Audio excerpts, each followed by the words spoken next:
Gjermania ka ndryshuar ligjin për shërbimin ushtarak miq të dashur që ka qenë domosdoshme dhe që prek natyrisht edhe të gjithë të rinjt shqiptar që kanë dokumenta gjermane. E me njerë të them se shërbimi ushtarak në Gjermani është me pagesë, por me pagesat do t'ju njoftoj në fund.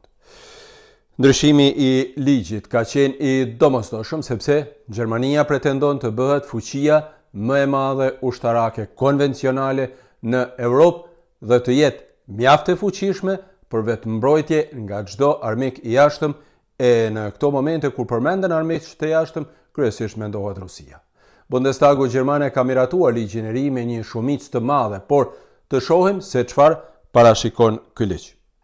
Së pari të them se shërbimi ushtarak edhe më tej do të jetë vullnetar, por në rast se nuk ka vullnetar të mjaftueshëm, atëherë mund të bëhet edhe me detyrim të paktën për disa grupe. Ndonë se këtu kërkohet edhe vendim tjetër i Bundestagut. Por të shohim gjërat një nga një. Ligji i ri parashikon regjistrimin e detyrueshëm të rinjve të lindur në vitin 2008 e më vonë. Të rinjt e kësaj moshe duhet të plotësojnë një formular i cili do të dërgohet duke filluar nga mesi i janarit të vitit 2026 në adresat e tyre. Meshkujt janë të obligueshëm të plotësojnë këtë pyetësor, ndërsa për femrat nuk është i obligueshëm, por mund ta plotësojnë. Në formular jepen informacionat personale, detajet për gjendjen shëndetësore, si dhe gatishmëria për të shërbyer si ushtar. Pra djemt duhet parimisht të deklarohen se çfarë mendojnë për ushtrinë dhe nëse duan të shërbejnë si ushtar apo jo. Ndërsa femrat mund të deklarohen për këtë çështje. Procesi i rekrutimit në të gjithë vendin fillon zyrtarisht me hyrjen në fuqi të ligjit me 1 janar 2026. Por në praktik, formularët do të vinë më vonë sepse shumë gjëra akoma nuk janë përcaktuar, si për shembull ku do të jenë qendrat e rekrutimit. Të dhënat do të mblidhen dhe më pas do të caktohet se kush do të ftohet për rekrutim e kush jo. Pra, varësisht nga përcaktimi i kandidatëve për shërbimin ushtarak, nga interesimi, gjendja shëndetësore etj.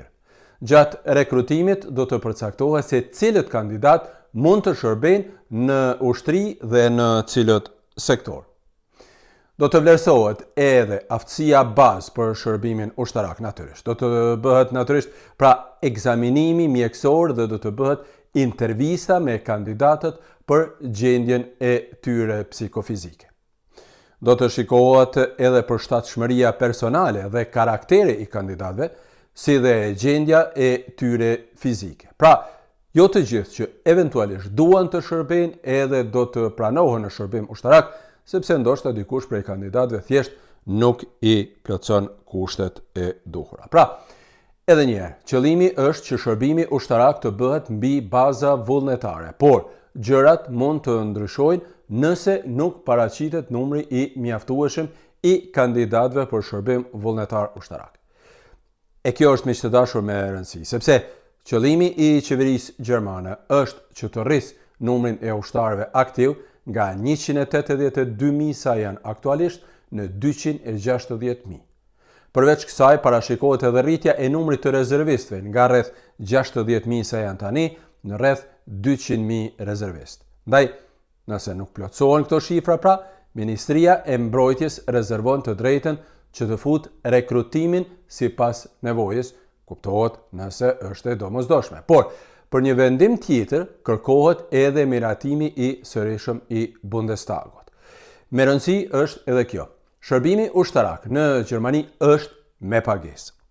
Ata që shërbejnë vullnetarisht do të marrin afërsisht 2.600 euro bruto në muaj.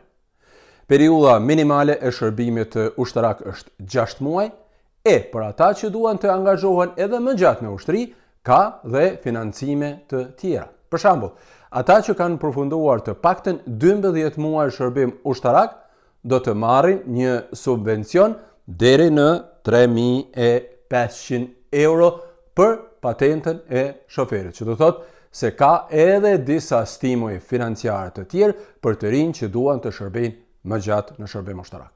Por që tani dihet se jo të gjithë të rinjt janë të kënaqur me futjen e shërbimit ushtarak dhe me këtë ligjin e ri, qoftë edhe vullnetar. Menjëherë, sot, gjatë ditës, ka pasur protesta në shumë qytete të Gjermanisë, ku nxënësit kanë demonstruar kundër ligjit të ri për shërbimin ushtarak, qoftë pra edhe vullnetar. Por kjo nuk do të ndryshoj asgjë, miq të dashur, sepse ligji tani më është miratuar dhe Gjermania ka vendosur të ndryshojë rregullat për shërbimin ushtarak në këtë vend. Me rëndësi është që tani për tani shërbimi ushtarak do të jetë mbi baza vullnetare, që meshkujt janë të obliguar të plotësojnë formularet që u dërgohen dhe ku duhet të shprehin pra afinitetet e tyre për shërbimin ushtarak. Ndërsa femrat mund ta plotësojnë dhe shërbimi ushtarak pra në Gjermani do të jetë me pagesë prej rreth 2600 euro bruto në muaj.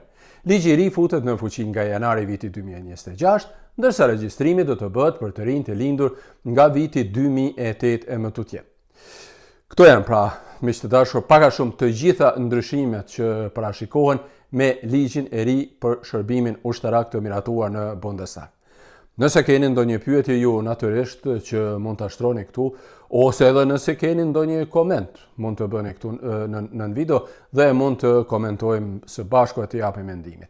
Dhe mos harroni të abonoheni në kanalet e mia dhe ta shpërndani edhe këtë video, sepse siç e thash në fillim, kjo prek natyrisht edhe të gjithë fëmijët dhe të rinjt me origjinë shqiptare, kuptohet ata që kanë në shtetësi gjermane. Ndërsa unë ju falenderoj shumë për vëmendjen dhe miropafshim së shpejti, sepse në Gjermani vërtet këto ditë ka informacione të shumta, ndryshime të shumta, vendime të shumta, sepse gjatë ditës së sotme për shembull është miratuar edhe paketa e re për pensione, e cila parashikon që pensionet në Gjermani të jenë 48% të rrogave pra deri në vitin 2031, e do të futet edhe e drejta për pagesa deri në 2000 euro pa tatime për pensionistët, kuptohet për ata që duan të punojnë.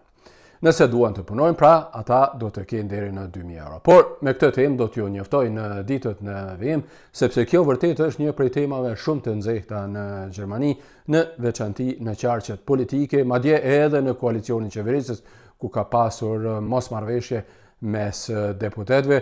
E kuptohet, kjo është natyrisht tepër me rëndësi, sepse Gjermania ndërkohë ka mbi 21 milion pensionistë. Faleminderit që jeni me mua dhe mirupafshim së shpejti me informacionet e tjera.